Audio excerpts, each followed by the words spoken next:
Balak ko sana itong ihawin pero hindi pala kaya ng powers ko. Ewan ko ba nung trip ko bakit gusto ko maihaw tong isdang to. Pero ayun nga, nagdalawang isip na ako kaya ginawa ko na lang daing. Kinuha ko na itong aking sigarilyas, tsaka talbos ng kamote na galing sa aking nanay.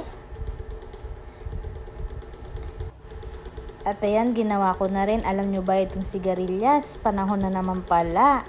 Sa umpisa, pag unang usbong, unang labas ng sigarilyas, medyo may mahalan ang presyo. Pero syempre, laking gulay tayo or laking bukid tayo, kaya nakakatikim tayo ng mga ganitong gulay. Maraming pwedeng gawin dito or luto dito sa sigarilyas. Pwede silang paksiw, pwede mong ilaga, pwede mong isalad, or ilagay sa ibabaw ng mga gulay katulad ng pinakbet, chapsuy, pwede rin. Pero sa ngayon ay ilalaga ko na muna kasama itong dahon ng kamote.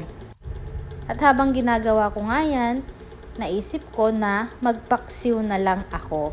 At kumuha ulit ako ng isda, yung maliliit, para ipaksiw ito. Ayan. Kinuha ko na rin itong mga dahon ng kamote, yung mga pwede lang, tapos hinugasan ko na. Pagkatapos kong hinugasan, ay inilaga ko na rin yan. At nasikaso ko na nga itong aking paksiw. Nilagyan ko ng dahon ng saging itong aking kawali. Yan. Kumuha lang ako dito sa likod ng aming kubo. Pagkatapos, nilagay ko na yung isda. Ayan. Nahugasan ko na yan. Nilagyan ko na rin ng bawang, sibuyas, paminta, at saka ng luya. Yung luya na bata pa lang, 'di ba? Yung luya na medyo matanda na, yung tumatagal, ito yung sariwa pa lang siya. Kaya masarap talaga yung lasa. At syempre ng siling green, nilagyan ko na rin ng suka, at ayan, isasalang na, at syempre kaunting tubig. At kumukulo na, ayan, naamoy ko na ang paksiw at saka yung may lasa ng dahon ng saging.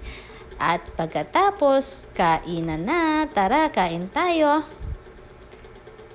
Thank you for watching. Bye!